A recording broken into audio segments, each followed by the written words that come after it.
Kalou residents seeing DCP party after eating Ruto's millions of money.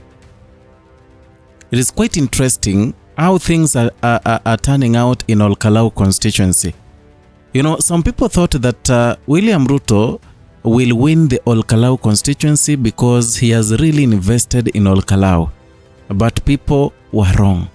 Today's video from the Senator Nyandarua, Senator John Methu, it has indicated how William Ruto has spent millions of money to bribe the people of Kalou constituency to vote for Samuel Moshina Nyaga, a UDA candidate.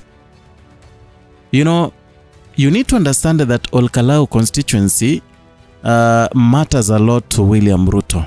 It matters, number one, because it will send a signal to Rigathi Gachagua and Kenyans who think that William Ruto now is, or rather who have been believing that William Ruto is not wanted in Mount Kenya. If he wins that seat, that narrative will change.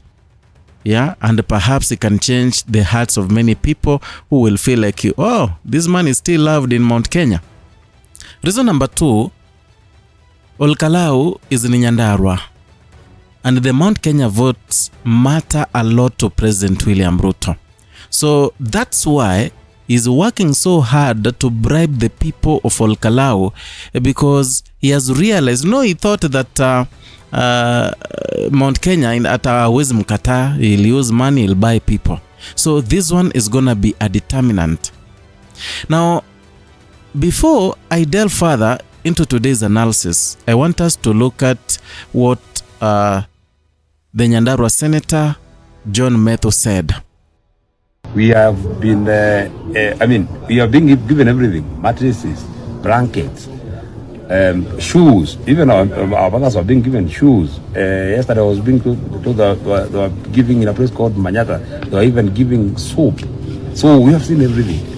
We are joking that the way William Ruto is dealing with the people of Kalou, you eat his beans, you eat his rice, you sleep on his mattress, you cover yourself with his blanket, you wake up and buy bread with his money, and then you go and vote for Sammy Douglas Kamau because it's the people's choice, and that is the decision that we made. So this will not affect the voters? We don't think it will affect the voters, because we've seen that they have stood firm. They actually know that it is their right. It is not a favor, because none of these projects are happening with money that is from William Ruto's pocket. This is government money, and we are taxpayers. Okay. This is what he should have done since 2022 when we voted for him. The only thing that makes us feel sad, especially me as the senator for this region, why would we not see then this development happening in all the other constituencies? Must it wait for a member of parliament to die for development to continue? Mm-hmm. So now, that is John Methu speaking to the media, talking on what is happening in Kalou constituency. Tentatively, William Ruto is giving them gas cylinders. He has made almost all roads. He has given them electricity. He has given them beans and rice. He has given them soup. He has given them money. All they need. Whatever is happening in Kalou, I think should be happening everywhere in this country. Now, in Kalou, you get out during the day, you receive money from UDA, you attend the Sammy Ngodho DCP candidate, you donate a little to him, you go home, you cook using William Ruto's gas cylinder, you sleep on William Ruto's mattress, you cook, you've cooked the rice and the beans that William Ruto gave you, you sleep. You wake up early in the morning, you use the money he gave you, you buy bread. Hey, Kalou, hii itatuonyesha maneno. But again, people have made a declaration. Even though all that is gonna happen, those people are going to vote for DCP's Sammy Kamau Ngodho. Now, that is where I believe I want to talk about. You know, the people for Kalou have sworn that in as much as they are eating millions from William Ruto, they will eat the millions, wear UDA merchandise. When it reaches in the evening, they remove those clothes. They chant Sami Kamau Ngodho because he has no money to give them. They donate a little, and then during the election day, they'll vote for DCP, despite the fact that William Ruto has invested heavily. Yani imagine, hadi wengine walikuwa nasema sasa kupiga kura itakuwa rahisi. They will make sure it is 99%. Watahakikisha wameamsha wamama wazee, because roads are now maram, others zimewekwa vizuri, stima ndio hiyo wanamulika ya Kasongo. So they want to tell William Ruto that money does not matter. And that brings me to what I wanted to talk about. William Ruto believes in two things right now ahead of 2027. Number one, we have the money factor. Number two, we have intimidation. William Ruto believes that he can use money that he has to bribe people. He can use money to buy voters ahead of 2022, and that is something he has tried in Emurua Dikir. It worked, of course, in Emurua Dikir. He wants to try it in Kikuyu land because he believes there is a say they say that okay, there is a, I call it how do we say, they say that Kikuyus love money. That is what they say. I'm not sure about it, but I think that is stereotyping. But maybe that narrative is what William Ruto is going by. And he feels that he can bribe the people from Mount Kenya into voting for UDA and him come 2027. So this Kalou election will tell William Ruto what he doesn't want to hear, that money is not a factor to love someone you don't. Money is not a factor that can make the people of Kalou to vote for Ruto.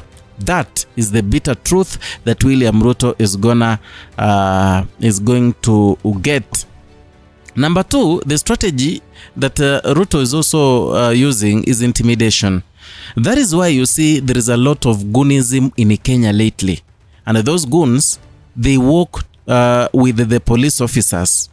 It's like William Ruto wants to turn the country to be so chaotic ahead of 2027 so that they can intimidate people. They can intimidate people into voting for them and also intimidate others into not voting. Especially those areas that are pro-Rigathi Gachagua or anti-Ruto, like Mount Kenya.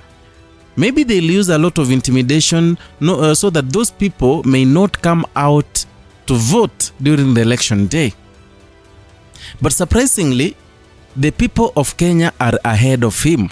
You know, he used to say that wajinga waliisha Kenya. But he's going to get it bitter. He's going to eat a bitter pie this 2027, because the people themselves, they've started dealing with the goons ana kwa ana. You know, it is something that happened in Keumbu during the rally of Linda Mwananchi recently in Kisii. People were mobilized by the area MP Zairi Janda. They stoned the convoy. One man died. But what is happening right now, it is an indication that people are tired, because you know, in Keumbu, along the roads, that's where they sell sugar cane, they sell mboga, they sell mananasi, and mostly those people who buy ni watu wana travel, the passengers. Gari nafika pale nasimama, miwa inachukuliwa, ndizi nini, you see. So for the past like 5 days, magari yote watu wamekataa kununua. In fact, inafika hapo karibu gari inafungwa vioo, wanafunga mlango. They don't want anything to do with the Keumbu people because they were violent. Ndio walikuwa nakuza how goons, they beat up people who are innocent. So that is exactly how Kenyans are going to deal with these goons. And it is happening elsewhere. Ukijulikana wewe ni goon, unagongwa vizuri sana with the people. Not a person, but a people.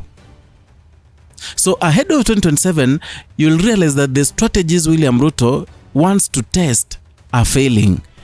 Money may not be a factor in the coming election. Number 2, intimidation haiwezi fanya kazi. Anyway, those are my views. But one thing I know right now, William Ruto is a tensed man, especially from what is happening in Kalou. Yani, despite giving them money, giving them gas cylinders, installing electricity for them, making roads for them, giving them speedboats, giving so many things. But again, we've had by-elections. Hata pale Murwa Dikir. Mbona hakupeleka hiyo maendeleo pale? Why is it in Kalou? Why was it not in Mbeere North? There's some things we need to unravel with William Ruto's the way he has started doing things, especially now in Kalou. But anyway, those are my opinions. You are entitled to yours too, but you can share it in the comment section. I'll go through each and every comment and I'll reply, and perhaps we can form a basis of what we're gonna talk about in the next video. So if you're new here, consider subscribing, liking and sharing our content. Hit the notification bell so that you can be receiving notifications each and every time we bring you a new content.